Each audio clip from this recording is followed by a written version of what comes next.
What's up, everybody? Thank you so much for listening. I wanted to put this in the top of the show. Make sure you subscribe on Patreon, patreon.com/Brennan Tassif. Check out the merch store at brennantcomedy.com to get your ex-drinking buddy merch. Subscribe, rate, and review wherever you listen to podcasts. As always, we're coming to you live from Gotham Production Studios, and I hope you enjoy the episode. Grab me a beer and grab me a coke. We bout to sit for an hour, bullshit and tell jokes. And please don't mix it up, cause he done sobered up. Brennan T Comedy on your social media feeds. And Brennan Tassif is your ex-drinking buddy. Brennan Tassif is your ex-drinking buddy.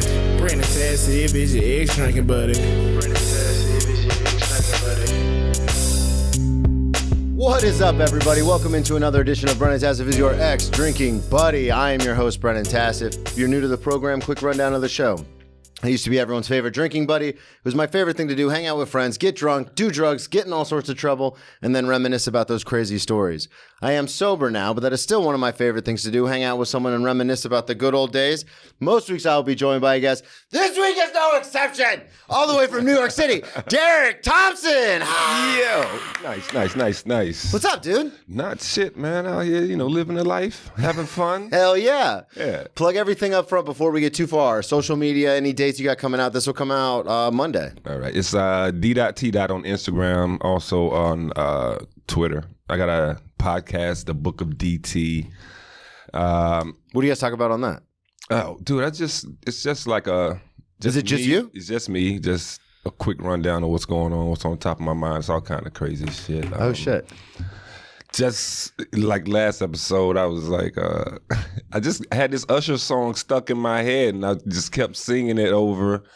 And then, a little bit of politics, a little bit of... you love politics. The shit you did last night. I do, man, politics is so We've fascinating. Had this conversation before. It's so fascinating because it's so important, but everybody involved in it, just does stupid shit to me. I'm like, It's not even adults. They just have names. It's like a high school table. Yeah. It's like, the mean girls versus the jocks or some shit. Oh, yeah. And it's fucking stupid. It is. Like, look at the options. Well, and it's also interesting, too, because this is something that you and I had talked about before. Because and I want the listeners to get to know you since it's your first time on the show, but you and I kind of became fast friends when I first moved to New York. Yeah. Because I ran into you at the stand a couple times.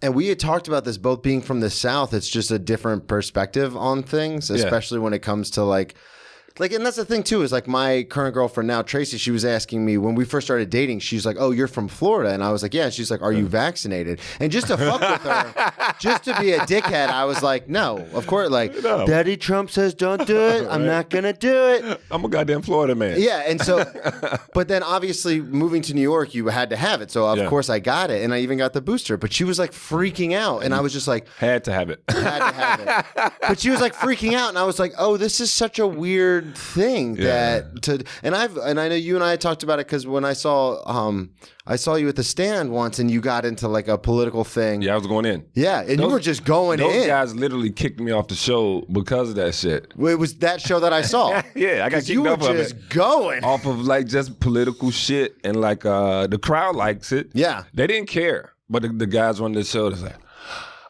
those viewpoints are the fucking liberals are sucking the fun out of this shit. I know. Fucking HR comedy has to end.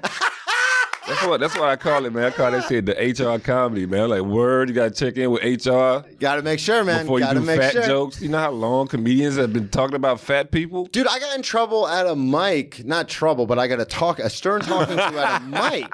Because I went on stage and I have this whole bit about how I look like I'm in shape because I go to the gym a lot, but it's to maintain a larger upper body so you can't tell that I have this fat. Yeah. Like these rolls and stuff. And I literally say in the bit, so you can't tell what I have going on with this my 600-pound life thing right here. Yeah. And then another comic went up after me who was in obviously far worse shape. Yeah. And was like, oh, if that guy's fat, I should just kill myself. And everyone kind of laughed.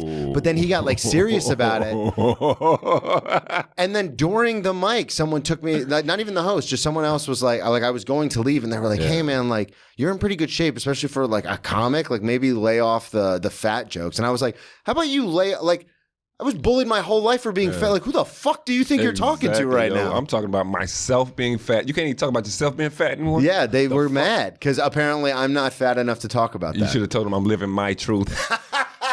In my world, I'm fat. In my so I identify as a large person. Tell everybody. I did a fat joke in Brooklyn, which is like the worst place. Unless it's a black room. Black people don't Unless care. you're an old man hustle, you're not doing old man hustle don't care, but some places like every other place. Not some places, every other place. I'm just talking about fat people. I love fat people.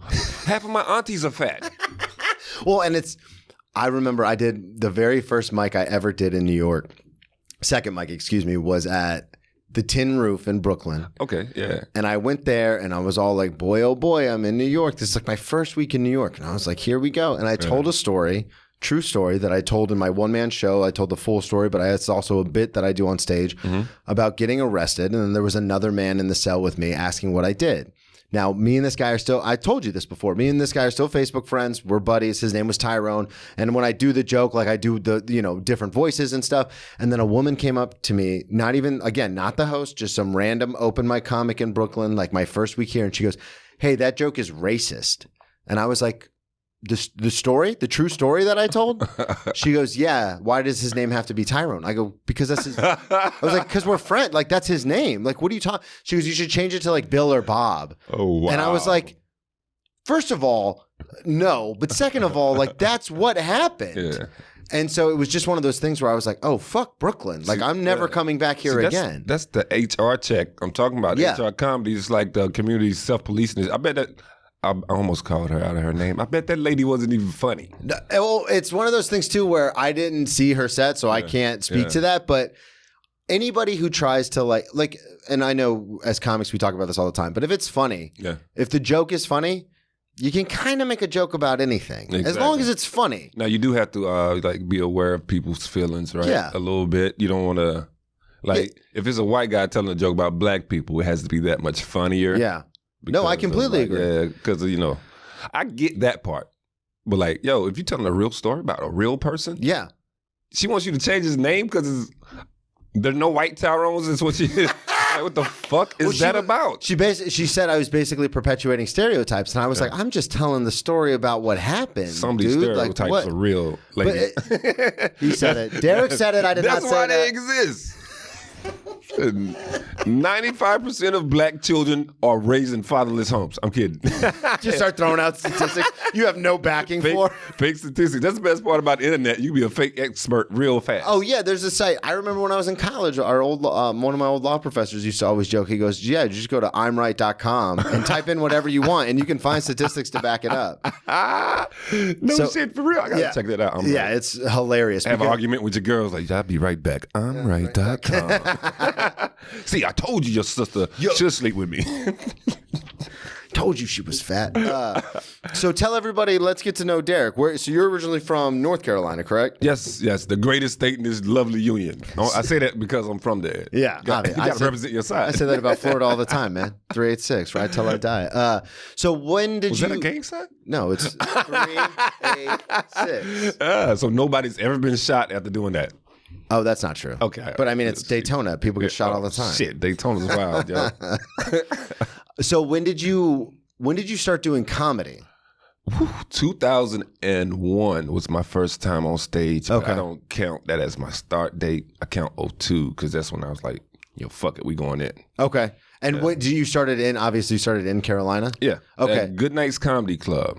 It's like it's like one of those clubs. It's like if you're a comic, you know that club because it's like you know how they used to do the East Coast run. Mm-hmm. It's like they be based in New York, they go down to Florida.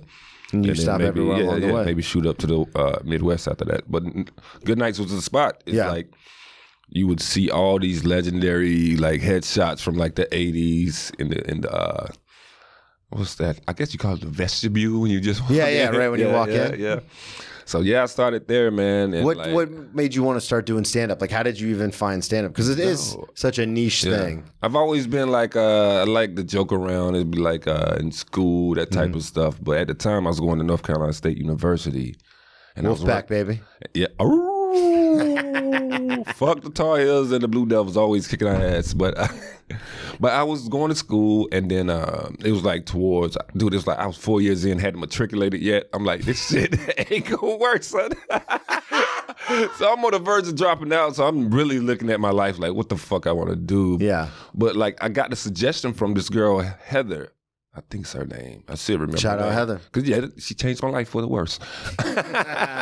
No, she was like, because I would work in the grocery store. It's so boring. Anybody come through my line, I'm making jokes. Yeah. And she was like, you're funny. You should do stand-up. I was like, I wouldn't know where to start. And she's like, dummy, it's a comedy club, like right up the street. One of the most famous comedy clubs in the world. I could totally walk from the grocery store, which is on Oberlin Road. I don't know where I'm giving. Like, people need directions from the grocery store. How do I get to Good Nights? On Morgan Street. it was like a 10-minute walk. Yeah. So I went, like, actually, I contemplated the whole summer. I was like, so you sat on it for like 3 months. Yeah, I'm like, I'm going to do it. And then I'm watching, like, Comic View with my girlfriend. I'm like, baby, I'm funnier than them, ain't I? She's like, yeah. I was like, I think I'm going to try it. She's like, you ain't that kind of funny. This bitch is so disrespectful. Not that kind of fun. And then like, yeah, I'm so competitive. I'm like, I'm about to show this motherfucker. So I waited all summer. For some reason, I'm like, I'm going to wait till school comes back. I guess it was because I want to get, like, hopefully some people my age in there. Maybe that's what's the thought. But, dude, and then 9/11 happened. I was like, well, can't do it now. Yeah, you're out now. So I waited another, like, that was September, 9/11 happened. Of course, never forget. And so I think I waited till, like, October, November. In 2001, and that's when you did your first like mic? a month later, like after I felt like, okay, I could be funny again, or I can try it again. How did your first mic go? Dude, it was good. Was it? It was like some weird shit going on. It's like the universe. All right, so it's this guy, James Stevens III. And like, I don't know if you remember In Living Color. Oh, yeah. Dude, he was like on like, it was like when this show was about to end, he was on like a couple episodes. So I recognized his face. He was there. This girl, Ray Bryant from my high school. Shout out to Ray. She's probably still fine as hell. She was there. I was like, yo, this is weird. Yeah. I did good, but it's like, it's one of those things. Like I had 5 minutes. I had 5 minutes of time, but I only did like 3 and got the fuck out of there. Oh, okay. So you got off on a high note. Yeah. I was like, I had nothing. I had nothing else, you know. So then what did you do? What took you so long to get back to go? Trying to convince my ex. Okay. Yeah, because she was like, no. Really? Yeah. Did she go? Did she see it? She saw it like, she probably saw me a couple years later. Okay, but she didn't see that first mic? No. Okay. Dude, I didn't want anybody to know. Yeah. Dude, I was like, that's why it's DT. I didn't give my real name. Oh, really? Yeah. Oh, Just in case I suck. That's how I was thinking. I was like, yeah, I don't want to be bad. And then some dude see me at the mall, like, yo, Derrick Thompson, you suck. I'm thinking at least if he's like, yo, DT, you suck. Like, I don't even know who that is. Yeah, nobody calls me DT. I don't even know what he's talking about. So then when you started back in 2002, were you said you were all in? Yeah, I was all in. Were you still going to North Carolina State at this point? At that point, no, that summer when I was thinking about it, that's the summer where I was like, yo, they're not going. I flunked out basically. Oh, so you just dropped, you left. Hell yeah. I was like, done. You said that was after 4 years? I did still, 4 years. I was just hanging on, taking all these electives, taking swimming, taking basketball like I ain't already know how to play, but that's like a free elective. I was fighting to keep that GPA above 2. Yeah. Because once it dipped below 2, they're like, all right, get out of here, loser. You can take some online courses. But dude, no one told me computer science major was hard. Yeah. And like the hardest part about it was the shit I didn't like. Like coding is fun to me. It's like a puzzle, right? Okay. You put the code in and then you run it, see if it works. That shit was fun. But all this other shit, like, dude, why do I need 5 algebras? Yeah. 5 calculus, not algebra. You're like, I'm fucking putting things in the computer. I don't need calculus. I was doing wild shit, bro. I was like, I'd have like a night class, like a core class I really need to matriculate, right? Yeah. But the guys would be going to the gym to shoot hoops at 7. So I'd just be in there. just fucking up. That's what happened to me. So when I first got to school, I was playing football. Yeah. And I remember... Oh, nice. On scholarship? No, I was on a partial... Like, they just paid for my books and my meal plan, so not... That's still dope right there. I mean, it was D1. It was fun. But I remember when I got there, everyone's like, business. You have to do business. Do business. Do business. So I got there and business was my major. Yeah. And I took one political science class as like... an elective, basically. Yeah. And I loved it. So I was like, I'm switching my major to political science. And the listeners already know this, but I was like, I grew up I was a child of divorce, so I've been playing politics since I was a kid. Like, you can't make this person mad. You can't say that. Yeah. So I was like, political science is fun. Like how coding's fun for you. Yeah. I like political science. And so I switched my major, but because I was playing football, the advisors that we had, because it's a D1 school, so there's a lot of stuff that goes into the football program. They were like, hey, you can sign up for whatever classes you want as long as it works around the football schedule. So as a freshman and a sophomore, I'm taking these senior level poli-sci classes because I was like into it. Yeah, you jumped all the way in. So, but that was the funny thing. So then fast forward, I stopped playing football after my sophomore year because of all my concussions. I start drinking, I start doing drugs. And now as a junior and senior in college, they're like, oh, you still have to take all these prereq courses. Like you still have to take you know what I mean? Like appreciation of music. And dude, I'm showing up, there's all these 18-year-olds in like a 300-seat like auditorium. Yeah. I'm like 20, 21, and I'm like drunk as shit showing up to these classes. And it's just busy work. So like how you were like just trying to hang on, that's exactly what I was like. But I wasn't like, I would like, so for high level courses, especially in political science and history, you just show up, take notes, and then you have a midterm, a final, and a paper that you have to write. That's it. But these low-level courses, it's all busy work. Yeah. So I'm like drunk at like 21 with all these kids like, fucking, I know how to do it. Like just fucking stop. Dude, it was, I barely got out. Like my core GPA was pretty high because of political science, but my overall GPA was like a 1.7. Yeah. Oof. And I was like, by the skin of my teeth, I got out of there. Yeah, you got to put some white out on the transcript. Change that shit. 1.7? Well, this is the funniest thing, too. When I first graduated, I was talking to my older sister. Well, I guess it was a few years later. I was talking to my older sister, and I was like, yeah, my transcripts are kind of fucked. Like, I don't want to tell these people, like, about college because I don't want them to look it up. And my older sister goes, Brennan, I applied for 9 jobs after I got out of college. Only one of them actually checked my transcripts. So I just fucking started lying to everybody. Yeah, I told somebody that the other day because, it was like a temporary job she was doing, right? Yeah. She was like, I got to find more work.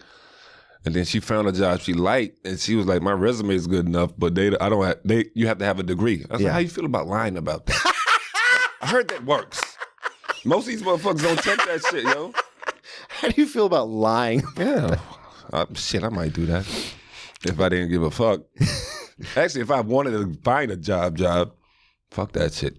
Well, I was going to ask you, so in 2002, you finish, you're done at NC State, and then you decide to what do you decide to do? Do you decide to go all in on comedy, or are you like working side jobs, or like what happens? I was doing stand up. I had a job. I was working at a call center, which is like that gave me some material. Yeah, that was a good time. Hanging, just fucking wild shit. So it's just like a 9 to 5, high on breaks. What kind of a call center? Are you selling something, or are you like customer service? Calling people at the worst time of the day when they are fucking eating dinner. Yeah, it was like the second shift, and it was like selling ADT security. Hi, is your home secure? I don't remember the script. The script was, they had the corny ass scripts. Yeah. I did that. I did that for 3 months. Yeah. Yeah, because my ex-fiance was a school teacher, and I was working. So I started working in restaurants like when I was 15, and I really liked it. So even when in the off season when I was playing football, and then in college when I stopped playing football altogether, I was working in restaurants. And then when I finished school, I was like, oh, well, I'm still going to work because I was making more money than like all my friends. All my friends were starting out at these base level jobs in Florida making like $28,000. And I was like, oh, I make like double that waiting tables. Dude, did you find the right restaurant? So I just stayed in restaurants. And you're fine if you got tough, you have tough skin though. Because people I've been called an idiot. Once you start serving people food, they're like they own you, man. I'm yo, I cannot. I don't have the temperament for that. Well, that's the thing. I can't smile through that shit. I joke all the time.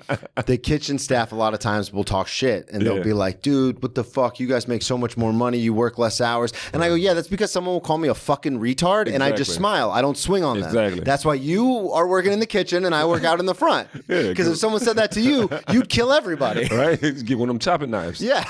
But I have the discipline to keep my fingers out of their food after they insult me. And I just smile and go, well, I'm sorry you feel that way. Because it's happened. That's happened a million times. But you can get bread doing that at the right place. Well, that's the thing. It's like, you were in Florida. I would pick one of those little surf and turf places. Yeah. You're looking at the water and some shit. People feel real free with the money. Yeah. They feel like they're balling out of control. I've been in steakhouse. Like I started at Outback, and I've just been in steakhouses ever since. But still, it's like, it was good money. But I remember for like a 3-month period, I was like, all right, let me try to get like a 9 to 5. Because my ex-fiance was a school teacher. I was like, we'll have the same schedule.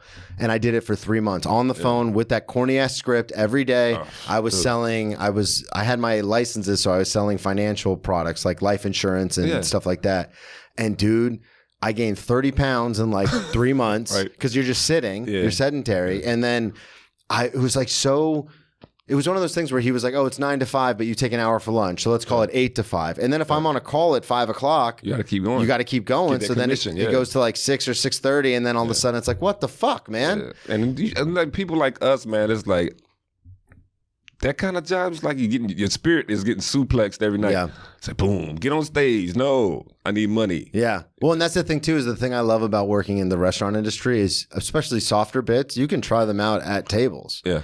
Like, oh, hell yeah. Like, especially me, because I'm a storyteller. Yeah, because I'm a storyteller. So, like, a lot of times if, like, a table comes in and you get to talking, obviously if they're receptive to it, but then I'll throw in, like, a little quick, like, yeah, this one time, blah, blah, blah. And if they laugh, I'm like, I think I got something here. I think I got something here. To keep that one. Yeah. And then sometimes it backfires. Like, sometimes guests will come in, and I've told this story before, but, like, Kayvon Thibodeau, the 5th pick for the Giants came in.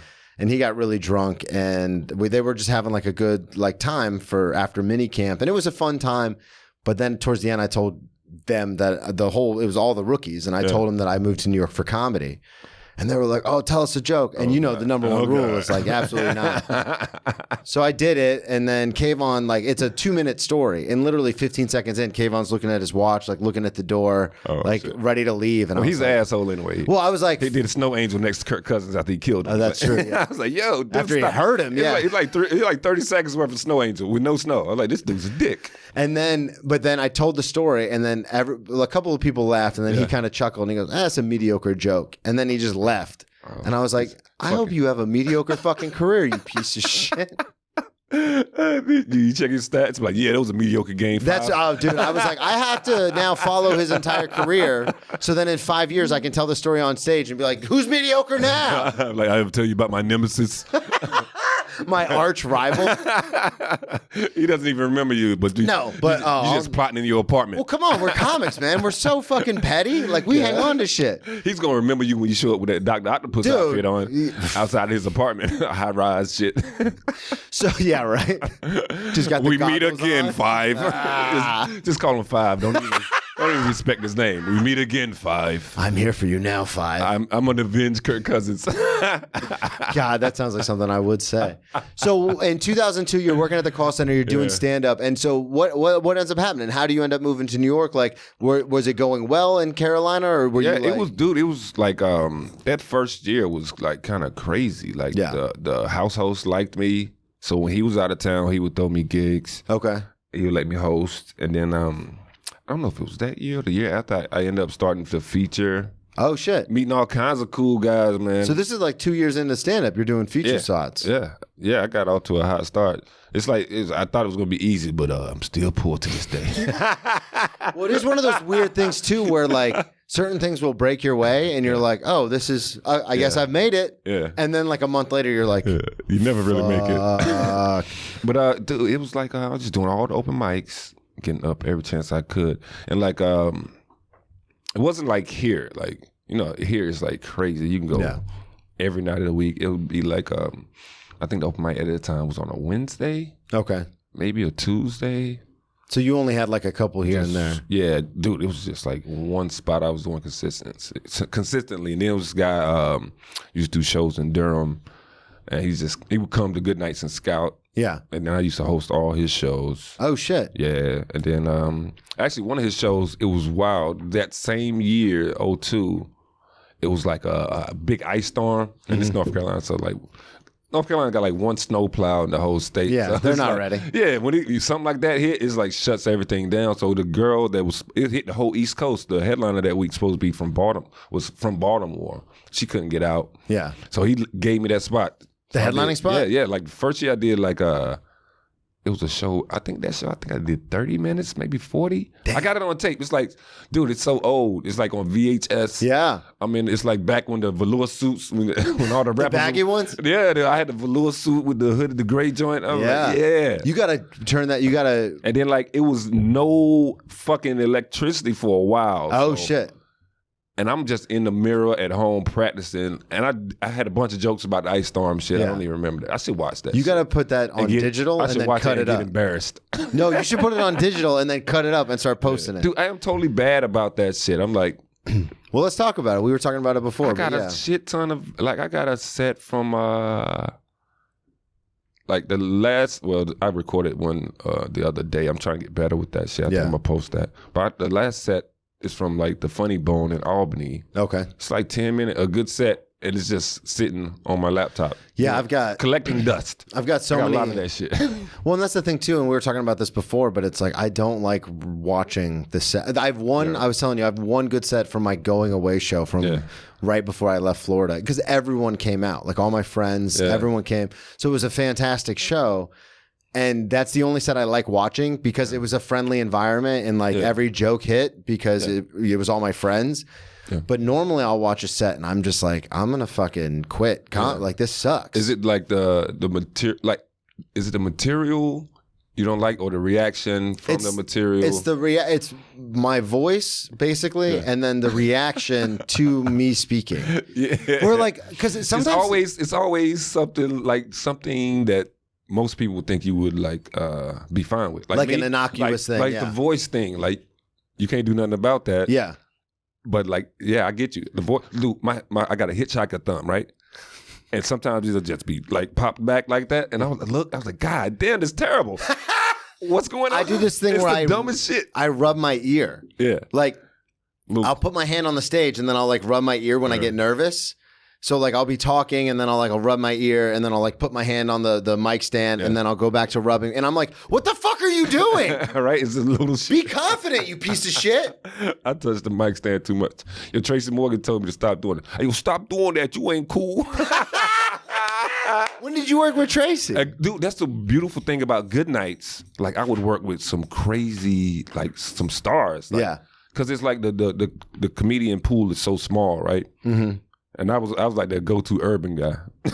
Like, this guy say nigga 5 times. Let's put him on. Put him out. Let's put him on with Tracey Morgan. Tracey's coming in town. Call Derrick. Yeah, Tracey's one of those guys. Like some guys will be like, I didn't know how how heavy in the game they were until I actually worked with them. But this was the time Tracey had a show on ABC. Yeah. And like I'd seen him on Martin as Hustle Man, so I knew him. So I was kind of that's Brian Fellows. I was kind of like, oh shit, Brian Fellows. Yo, he had a joke about that too, because his shit is like mad blue. Oh yeah. And most people know him from SNL, which is like slide television. So you gotta be clean. Like, he had a joke because he did some shit that was wild, and they were like, oh, a little bit. He's like, a couple was. He's like, you thought you was coming to see Brian Fellows, didn't you? But that was one of my favorite nights in comedy, man, because like it's Tracey Morgan. I'm trying not to be like a fanboy. Like I don't want to fanboy out, right? Respect this space. I'm like, because Goodnight had these long stairs up the back, and boom, you pop in there. It's like the hallway, green rooms on your right, showrooms like straight ahead, stages to the left when you get in the showroom. So I'm back on the steps, right? I'm listening to I just listen to music, get me pumped up. Like R. Kelly's World Greatest. That was my go-to. I'm like, we're gonna kill tonight. I am a mountain. I just like kind of spiritual shit. You know how it is in the beginning, yo. Like, dude, I still do that. The level of focus I have in the beginning, like, because like after you win so many times on stage, you kind of like you can get away from that until it's like a big show. Like a big show, I'll get back in that type of shit. But I was out there getting myself pumped up, and then I went out and I was hosting. I was hosting that gear, so I came out like hot. And then I saw Tracey peek out the back. I was like, oh, shit, don't look over there anymore. But, yo, it was wild. So after the end, he's like, all right, man. It's like, yo, that was good, man. Yo, you got something. Yo, we going to hang out tonight. It was like, it's like white collar crime. That was the spot back there. Did you hang out? I was such a sucker. I was like, yeah, man, I gotta go. I'm gonna go check in. What? Check in with my girlfriend, and then I'm gonna hang out. She didn't want me to go. Oh, but you did go. I was like, fuck it, I'm going, yeah. Okay, thank God. I thought this was going to end with you not going. When I get there, Tracey Morgan is like on the dance floor, shirt off. Always. With a bottle of Moet or whatever, some kind of champagne. Getting everybody pregnant. Like, yo, what's up, bro? Come over here, my nigga. He's like, drink some of this. I was like, I ain't got a glass. She's like, stop being a bitch and drink from the bottle. I was like, did you? Yeah. Yo, that was a great night. This is what I'm talking about. That was a great fucking week, dude. It was a great fucking week. So I was just doing a show, my homie Mello, we hanging out, and then like the last show we went up. This is still that weekend? Went up to the end of the weekend. He's like, yo, come back to my hotel with chill. It's like, you know Harris Stanton? No. Harris Stanton. He's still in the city. He hangs around with Dean Edwards a lot. He was on that show. Like, that was the middle act. So we all hanging out, and he's telling old stories about Martin Lawrence beating up people from the comedy store for stealing his jokes. Really? Yeah, he's like, you see all that joking boxing shit Martin be doing? He's like, Martin can really box. I seen him beat up whoever such and such for stealing his jokes. For real? Yeah. So Martin is actually a trained. He was actually a trained he boxer. can fight. Yeah, I didn't know that. I thought it was all jokes until Tracey told me. So so the first night that you hang out with Tracey and you're on the dance floor drinking from the bottle, how does that night end? Do you just go home? It's like I didn't drink. I hung out for a minute, drunk a little bit. Yeah, and I had to get back to my girlfriend, make sure I didn't smell like perfume or some shit. So then the last night, are you guys getting fucked up or are you just hanging out? Yeah, we're just hanging out, just drinking. I wasn't really a big drinker back then. It was just mostly like weed. Okay. Because I've seen you lately and you do like to drink. Dude, man, it's like... it's funny. For the listeners, I can tell when Derrick's had a couple because when I run into you at places, you're either like, yo, dude, what's up? Or you're like, my man! Yo, I get on 10 real quick when I'm drinking, man. I'm like, yo, dude, what's up? And you're like, give me a big hug. You're like, how you been, man? Yo, the big homie was talking about that too. He was like, yeah, you much calmer now. He's like, he was like, you know Tony Woods? Yeah. He was like, yeah, man, you much calmer now. I mean, because he had this other chick with him this weekend. Shout out to Tony Woods, man. He was just on Joe Rogan. But I was hanging out with him this weekend. He had this chick with him from Richmond. I don't remember her name. I just kept calling her Richmond. But she was like... You've been hanging out enough. You know, some people you could tell when they've been drinking. Other people you can't tell they've been drinking until they had too much. Mm-hmm. Dude, she was like slumped over. Oh shit! He's like, man, you used to be like that. Like, I was never that crazy. Well, that was like a running joke when I was in college. Is I would do like 1 or 2 shots, and then I'd start like getting real loud. And people who didn't know me would be like, "Oh, Brennan's wasted." And then the people who really knew me were like, "No, he's not. Yeah. It's when he's sitting on the couch in silence that he's gone. Like that's when he's hammered." Because I would always like play it up, like, "Oh, we're having a good time." Yeah. But then when I was really drunk, I would just be like, "Oh, dude, on the couch, just out." She did that move, man. You know the move where you're drunk and you just put your arms on in your lap and then you just bend all the way over. Yeah, face down. Yeah, that's what she was doing. That used to be my. And move. I was like, "Yo, you want to get some air? I'm about to go smoke a cigarette. You want to get some air?" She was like, "I'm fine." Dude, I went, smoked my cigarette, came back, got some water, and then the staff is escorting her ass out. Oh my She's God. like, "Tell Tony I had to leave." This is at the stand too. I'm like, "Yeah, you gotta get out of here. This is this place is official tissue. You don't want to be now. If it's the Grizzly Pear, you can be slumped over at the Pear. They don't care. The pair doesn't give a shit. Oh nah, this is like oof. It's so much better than what it used to be, man. They used to be a karaoke spot. Really? I didn't know that. When did you officially move to New York? 2013. Okay, so After the world didn't come to the end in 2012, I'm like, yeah, we can do it. So you were doing comedy for 10 years in North Carolina, and then you were like, all right, what prompted you to make the move? And the reason I ask is because I started comedy in 2009, and then I didn't move to 2021, but I was doing it intermittently. Like, you know, I'd be on it for like 6 months, and then I'd take like a year off and then be on it again. And then I have friends from Jacksonville, where my last stop was in South Florida, where I first started and stuff, who still stayed there because they're like, I'm a big fish in a small. Like, why would I go anywhere? Yeah. So for you, getting all this success pretty early, what was the thing that made you want to leave? I'm like, I wanted to take it to the next level. It was like kind of like, I started running into some petty shit, man. What do you mean? Like, yo, the owner of Good Nights just banned my ass. Oh, really? Why did you get banned? He started banning all the funny people. He was like a former comedian. He's one of those guys. Yeah. Those are the worst people to own clubs, from my experience. Shout out to all the comedy club owners that are comedians that are cool. I don't mean you.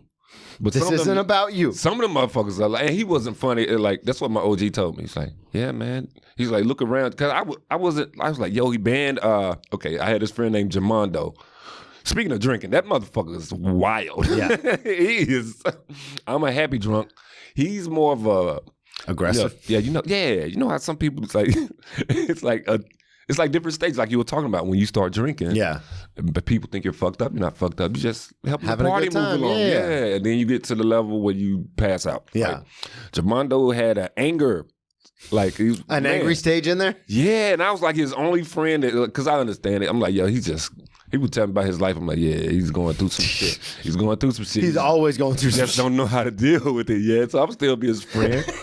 Everybody else was scared of him.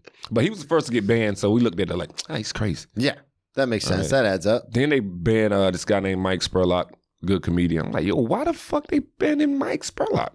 So I'm seeing it, so I'm starting to drift back a little bit. Yeah. I'm like, get this guy some space.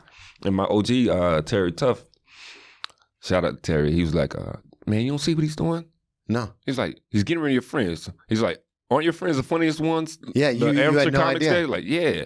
He's like, dude, he's coming for you. He's going to get rid of you. You had no idea. You were like, no man, I don't know. I was so fucking blind to like the whole business part of it. I'm like, dude, I just want get me on that stage, baby. I got. So was this a new owner for Good Nights? Yeah, it was a new owner. Okay, so Good Nights. The first owner was like a good owner. He was like a rich dude with a piece of property that you never saw. Best kind of owners. And the manager ran that shit. Yep. And the manager, like, she didn't care about comedy. That's why I got a fast track. She was like, oh, he's good. I can use him. Yeah. It'll work.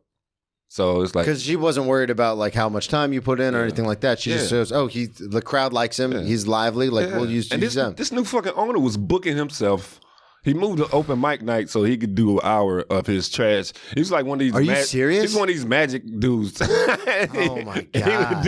I'm like, and that's what I like when he finally banned me. I just went in on the phone. I'm like, dude, you're a fucking loser. You book yourself for an hour at the club you own to do your fucking raggedy ass jokes. I'm like, you suck.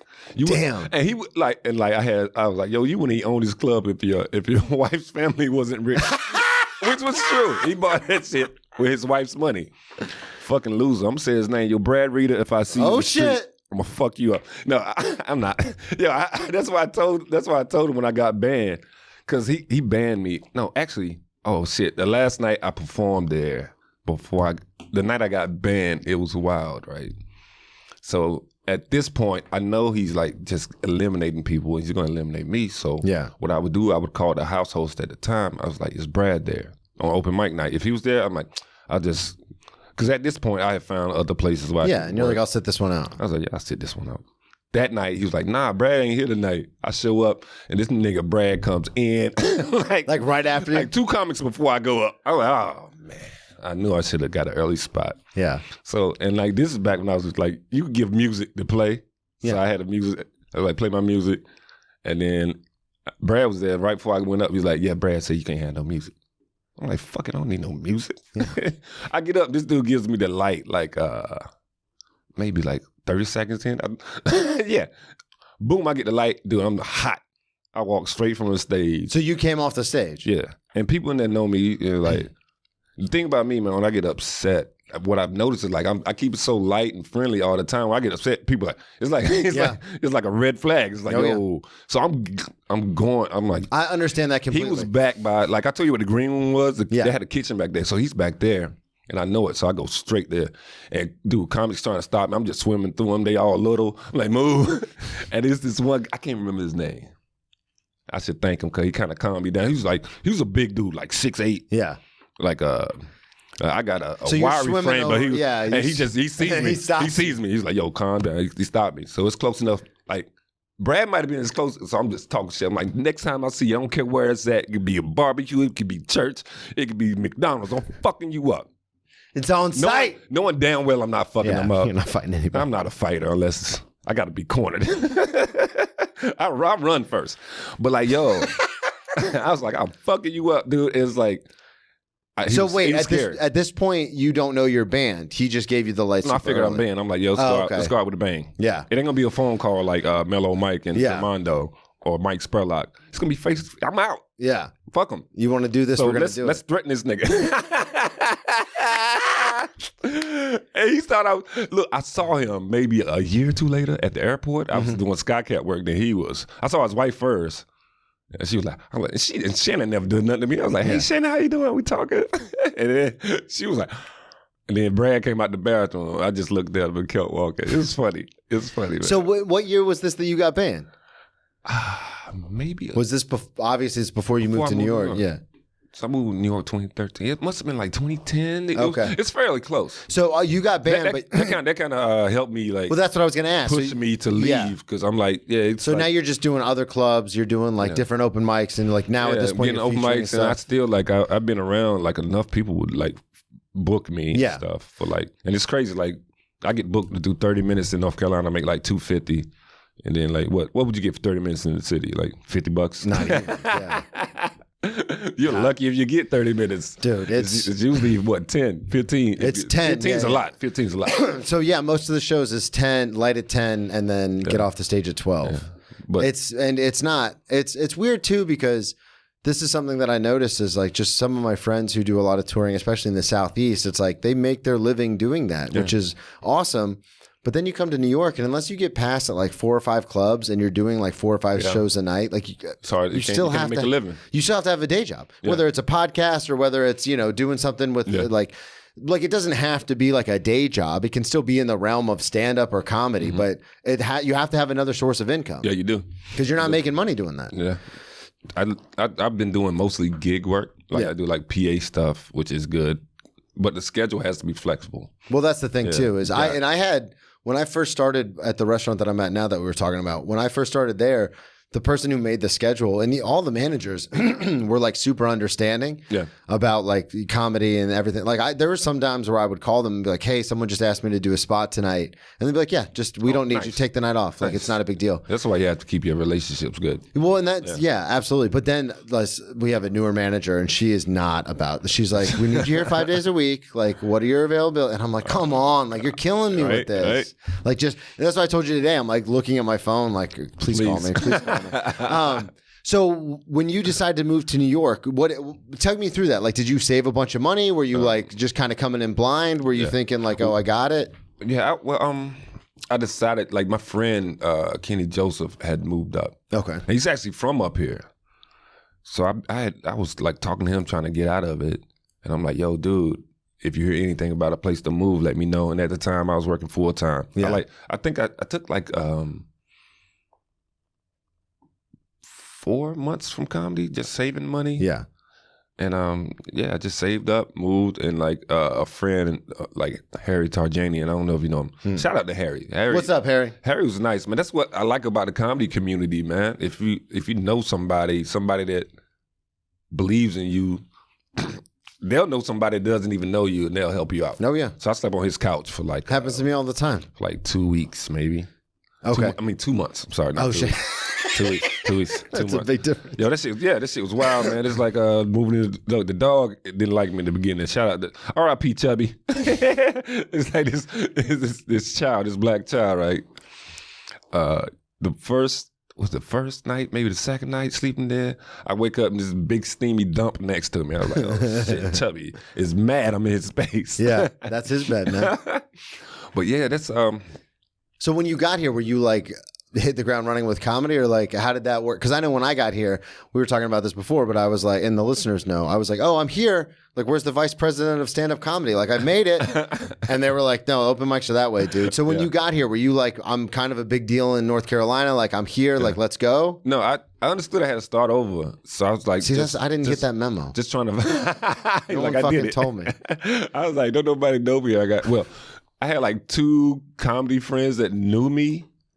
And then like Tony helped me a lot, because he was like, you can walk somewhere with Tony, and like if Tony gives you the nod. Yeah. Like I did that. I did a Chelsea Music Hall, Saturday? Oh shit. Just told people, like, Tony's my friend. Dude went to the green room, came back. He's like, you say you're waiting for Tony, you're a comedian, right? I'm like, yeah. He's like, you want to do 5 minutes? I'm like, fuck yeah. It's very swanky in this motherfucker. Hell yeah, nigga. That's awesome. But like Tony kind of helped me around, walked me around, and that is something I've noticed. Actually taught me how to act civilized. Yeah.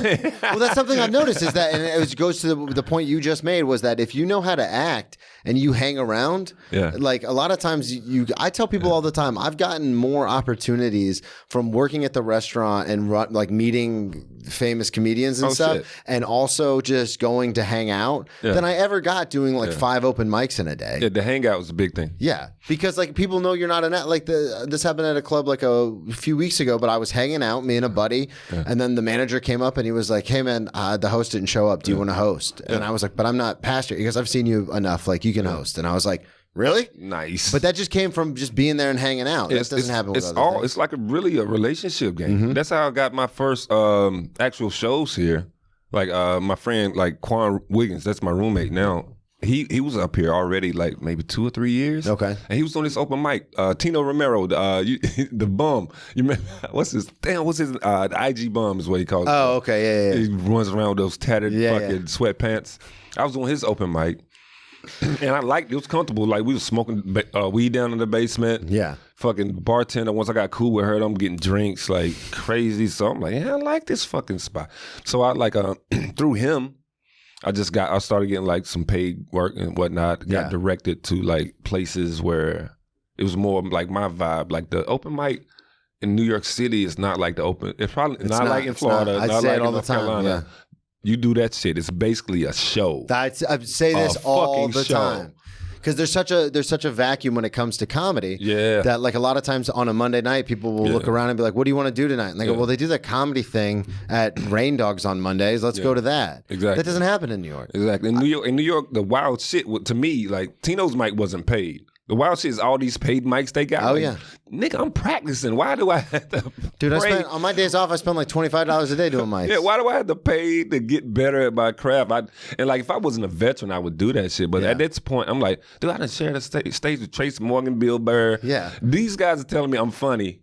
Fuck off. Yeah. Over pancakes at IHOP. I just didn't like the vibe of the open mic. Yeah. Outside of Tino's was super relaxed though. And like, if I'm getting drunk, it's like, it's a bonus. Weed is there too. It's like, it's before you could like smoke. That before it was legal, yeah. Just, like, you would literally walk into the place because like, it's like I don't know what they call them. It look like little trap doors. Cellar doors, Cellar doors, yeah. You can smell the weed coming through that on your way into Identity Bar.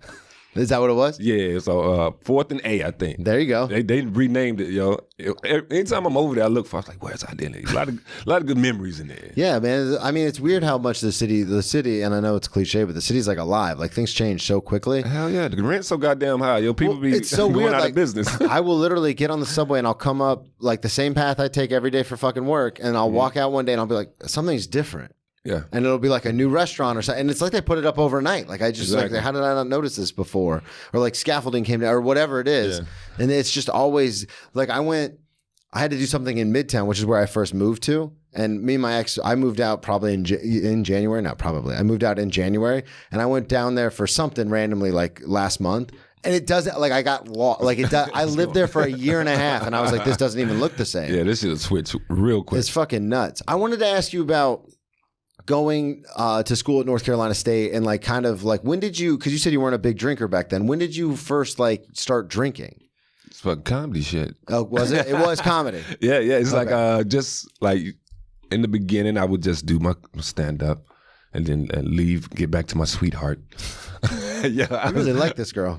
Yo, you did at the time. I did at the time where it's like, if you have to go home to ask permission to go hang out with Tracey Morgan. Yeah, as a young man, once you start like your first piece of consistent ass that comes with a beautiful face, you're like, I can't let her go. I'll never get this again. It'll never happen again. Gotta do like my dad and just get her pregnant and fight through 20 years of the pain and the joy. When you watch your dad's face be like a roller coaster, I guess dad hates mom today.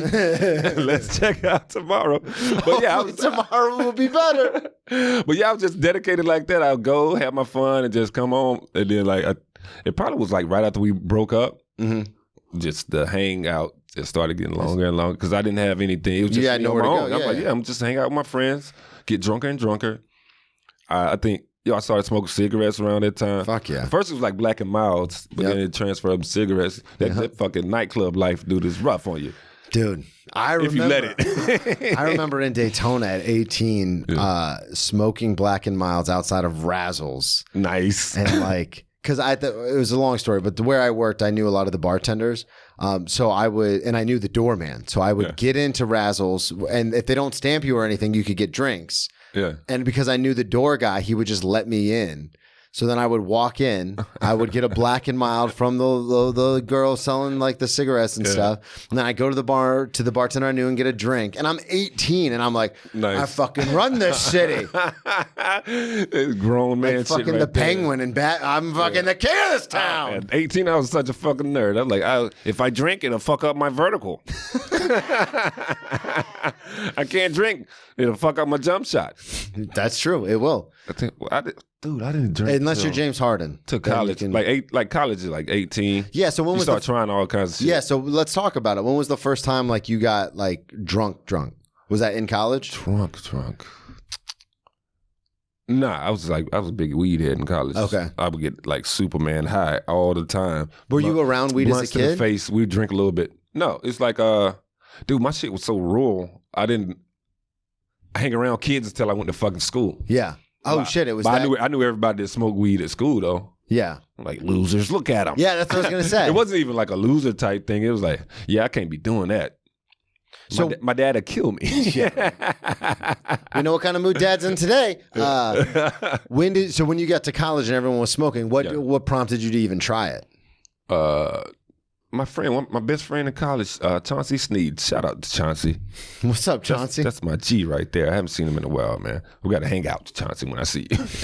But Chauncey, he was a weed smoker. And he's like, yo, you need to try this shit. Okay. Once we became room, I think it was like sophomore year. Yeah, sophomore year. Freshman year, I didn't do any of that. Damn. I was just chasing ass. So it was all the way until chasing ass and skipping class.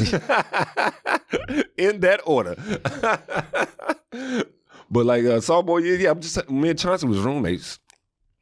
And I remember we was just sitting back. We was watching Sprung.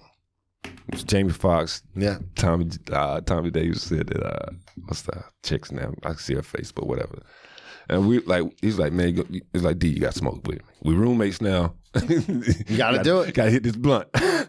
So he smoking, I was smoking. I ain't feel anything. He was like, nigga, I'm high. He's like, you high yet? I was like, yeah, I wasn't.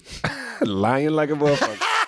And I remember the point I got high. It's a point in the movie where Jamie Foxx like makes like a goat noise. Mm-hmm. And dude, that was the funniest shit I ever heard at that time. I was just laughing. And he's laughing at me laughing. But after that, man, me and Chauncey would like at least a blunt a day or every other day. Just smoking. Hell yeah.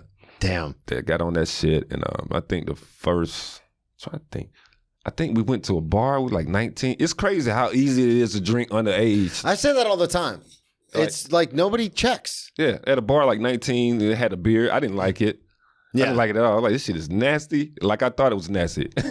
Well, this is a weird thing. I don't know if I should expose the secret, but this is what we used to do because I started working in restaurants at 15 as a busboy. Mm-hmm. So I remember when I got to college, during the season I didn't work because obviously I had football. Yeah. And I remember it was right when I got there.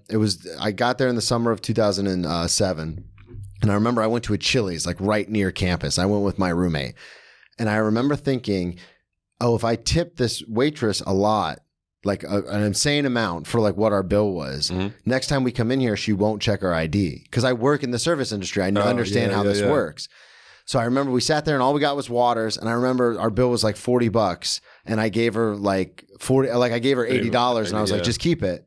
And then the next time we went in, I'm 18 years old. The next time we went in, she was like, oh my God, I'm so glad you guys are back. This is like a week later. Yeah. And I was like, yeah, can we do 2 margaritas? And she's like, of course. What are we going to start with? And didn't even ask to see IDs or anything. Nice. And I was like, oh, this is probably the worst thing in hindsight. But at the time, I was like, this is fucking amazing.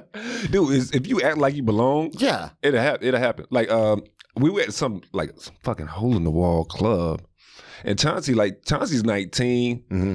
But Chauncey got like a full fucking beard. He's like he's like a part Sasquatch or some shit. Like, yo, dude. he be in the room brushing that shit like and I just got my little mustache. Oh yeah. Little shit on my chin. I'm like, goatee, yeah. Dude, you embarrassed me. Stop brushing your shit. But he went straight to he was like, yo, do you want something to drink? I was like, yeah, I guess. Yeah. But Chauncey was like, he was a little more mature at the age than I was. Yeah. Came back with beers. I was like, this shit is nasty. Yeah, it's not good. I drank all of it, but it was nasty. What's your go-to drink now? Oh man, I like bourbon. Yeah. or Grand Marnier, something like that. How did you going from that drinking beer, was it just like experimenting with different things? How did you get to it's beer, and then I was rum and cokes. Yeah, that's everyone in college is rum and cokes at some point. Tony like my OG, yo. I was like, I think hanging around him, he's drinking that cool shit, like the dark liquors. Yeah. And I was like, yo, he's so cool, man. Let me try the dark liquor. I was doing like rum and coke. I was like, and if it's free, I'll drink it. Like, Yeah. This is a far cry from the old DT who was like, I can't drink, it's going to mess up my vertical. Yo, now you're like, yeah, just give it to me. I don't give a shit. Fucking comedy ruined my life. I'll tell you again, don't do this shit. But no, it's like really like got me, because like I'm hanging out in clubs all the time now. Started smoking cigarettes. Yeah. But like, I like the smoking. The brown shit got the brown. I like that better. It doesn't affect my body as bad as the. I guess everybody got different chemistries. Yeah, that's like true. That tequila shit. Tequila gets me a headache. Yeah. Too much vodka. I'm out here vomiting like a motherfucker. And I'm assuming you've learned all this from experience. Oh yeah, man. I've been at plenty of parties drinking, just vomed and find a quiet space to vomit. I was at this like the rush week would happen at NC State, and then like out of nowhere it'd be like a bunch of college kids in the fucking club, like 300 or something. That was like, it'd be like super open mic night, and you crush that shit and get invited back to the frat house. And actually, the time I threw a party, they invited us to do a show, and they was like, what you guys drink? They bought me a whole fifth of like Hennessy. Oh, really? And I just downed that shit. What happened? Wait. You do a show at Good Nights. Yeah. All right. The first time the frat party showed up. So they're at the comedy club. Yeah, it's rush week, so it's like a bunch of like the fresh meat. Yeah. Fresh fish. The first time they showed up, like me, Mello, we rocked out, right? We doing what we was like, it was usually one of us that had the best set of the open mic. Yeah. And like, they were like, yo, dude, we're having a party, you should come. I'm like, sure, where is it? Got the address, whatever. And then like, we just hanging out at the bar downstairs, like, yo, you trying to go to this party? I'm like, yeah, so gonna be some bitches there probably. So we go there, we walk to the slide door, and they just scream as soon as we walk in like we were celebrities. I looked at Mello, awesome, I was like, dude. yo, I'd walk in. I was so afraid I ain't getting no pussy that day. It felt like a setup, dude. I was like, yo, I'm a little paranoid. So wait, did you end up doing a show for the frat kids? Oh, no, the first time was just a party. And then the second time, they were like, yo, you guys want to do a show? And that's when I got the filter lick, and that's when I found a quiet place in the back of the it was like a backyard. I went around a tree and just vomited. I tell people that all the time. Like, I can throw up at the drop of a hat. Yeah. Just because I've been drinking. I had drank for so long. Yeah. And I'm the kind of person where, like, if I get that queasy feeling, like when I'm drinking, I'm like, oh, I'm just going to vomit. Like, I'd rather vomit now than be sick for like 4 hours. Exactly. So I'll just go throw up. Wow. That's a good move.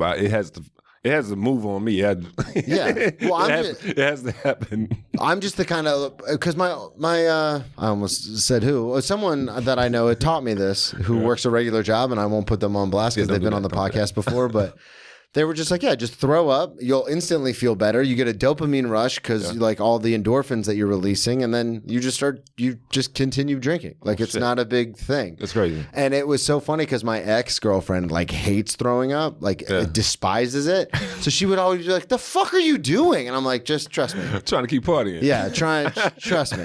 I know what I'm doing here.